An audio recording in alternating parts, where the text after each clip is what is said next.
اعوذ باللہ من الشیطان الرجیم بسم اللہ الرحمن الرحیم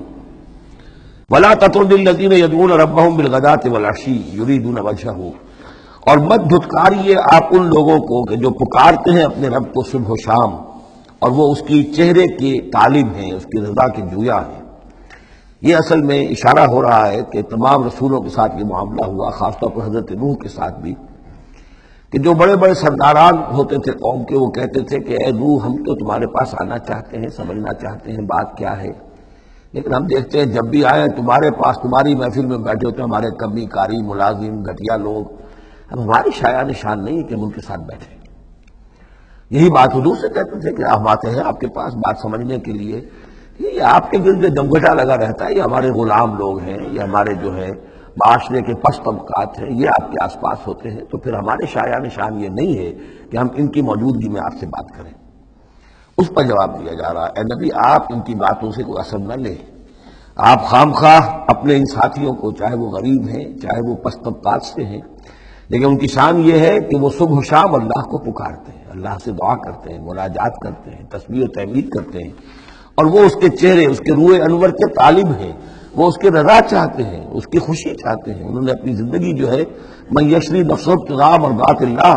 یہ تو وہ لوگ ہیں جنہوں نے اپنی جانیں جو ہے اللہ کی رضا جوئی کے لیے، اللہ کی رضا حاصل کرنے کے لیے تج دی ہیں۔ ما علیک من حسابہم من شیء، آپ کے ذمے ان کے حساب میں سے کچھ نہیں ہے، وما من حسابک علیہم من شیء، اور نہ آپ کا ان کے اوپر آپ کے حساب میں سے کچھ ہے، یعنی یہ کہ یہ تو ہر شخص کو اپنی کمائی کرنی ہے، آپ کے ذمے آپ کا فرض ہے، آپ کرتے جائیے، جو آپ کے پاس آ رہے ہیں ان کا حساب بھی اللہ لے لے گا، جو آپ کے پاس نہیں آتے ان کا حساب بھی لے لے گا، ہر ایک کو اس کے طرز عمل کے مطابق وہ بدلہ دے دے گا۔ نہ آپ ان کی طرف سے جواب دہ ہیں، نہ یہ آپ کی طرف سے جواب دہ ہیں۔ فتطردہم، تو اگر خدا نہ خواستہ بالفرض آپ ان کے دباؤ میں آ کر اگر انہیں دور کر دیں، اپنے سے دھتکار دیں، فتکون من الظالمین، تو آپ ظالموں میں سے ہو جائیں گے۔ وَكَذَلِكَ فَتَنَّا بَعْضَهُم بِبَعْضٍ، اور اسی طرح ہم نے بعض کو بعض کے ذریعے سے آزمایا ہے۔ حق کہہ رہا ہے ایک شخص لیکن ہے مفلس، اب وہ دولت مند جو ہے وہ مسکرائے گا، اس کو دیکھو یہ مجھے سمجھانے آیا ہے، اس کے کپڑے پھٹے ہوئے ہیں، جوتیاں پٹخارتا ہوا آ گیا مجھے سمجھانے کے لیے، اپنی حیثیت کو نہیں پہچانتا۔ حالانکہ دیکھنا یہ چاہیے کہ جو بات وہ کہہ رہا ہے صحیح ہے یا غلط۔ اس طرح ہم آزمائش کر دیتے ہیں لوگوں کے لیے، وَكَذَلِكَ فَتَنَّا بَعْضَهُم بِبَعْضٍ، اسی طرح ہم آزماتے ہیں بعض کو بعض کے ذریعے سے، لِيَقُولُوا، تاکہ وہ کہیں أَهَٰؤُلَاءِ مَنَّ اللَّهُ عَلَيْهِم مِّن بَيْنِنَا، کیا یہ وہ لوگ ہیں جن پر اللہ کا خاص انعام و احسان ہوا ہے ہم میں سے؟ اللہ کا احسان ہم پر ہوا ہے، دولت مند ہم ہیں، سردار ہم ہیں، چودراٹیں ہماری ہیں، حویلیاں ہماری ہیں، یہ جو ہیں گرے پڑے طبقات کے لوگ، کیا یہ ہیں کہ جو اللہ کا احسان اور ان کے اوپر اللہ تعالیٰ کا بڑا فضل ہوا ہے؟ یہ کہا کرتے تھے مکے کے لوگ بھی کہ اگر قرآن اللہ نے بھیجنا ہی تھا، کتاب نازل کرنی تھی، نبوت دینی تھی، تو کوئی رجل من القریتین عظیم، یہ جو دو شہر ہیں مکہ اور طائف، بڑے بڑے چودھری ہیں، سرمایہ دار ہیں، بڑے لوگ ہیں، سردار ہیں، ان میں سے کسی کے پاس بھیجتا۔ مکے کا یتیم جس کے پاس کوئی دولت نہیں، بچپن مفلسی میں گزرا ہے، سخت مشقت کے اندر جو ہے جوانی کا دور گزرا ہے، جس کے پاس کچھ بھی نہیں، کوئی عہدہ نہیں، کوئی منصب نہیں، قریش کا کوئی عہدہ حضور کے پاس نہیں تھا، کوئی منصب نہیں تھا، کوئی آپ کے پاس سرمایہ نہیں تھا، آپ تو پیدا ہی ہوئے ہیں یتیم، تو اس اعتبار سے کیا یہی رہ گیا تھا اللہ کے لیے؟ معاذ اللہ ثم معاذ اللہ۔ لِيَقُولُوا أَهَٰؤُلَاءِ مَنَّ اللَّهُ عَلَيْهِم مِّن بَيْنِنَا أَلَيْسَ اللَّهُ بِأَعْلَمَ بِالشَّاكِرِينَ، تو کیا اللہ تعالیٰ زیادہ واقف نہیں ہے ان سے کہ جو واقعتاً اس کا شکر کرنے والے ہیں؟ ایک اور جگہ آئے گا کہ اللہ تعالیٰ وَاللَّهُ أَعْلَمُ حَيْثُ يَجْعَلُ رِسَالَتَهُ، اللہ بہتر جانتا ہے کہ کہاں اسے اپنی رسالت کا منصب کس کو دینا چاہیے، کس میں اس کی صلاحیت ہے۔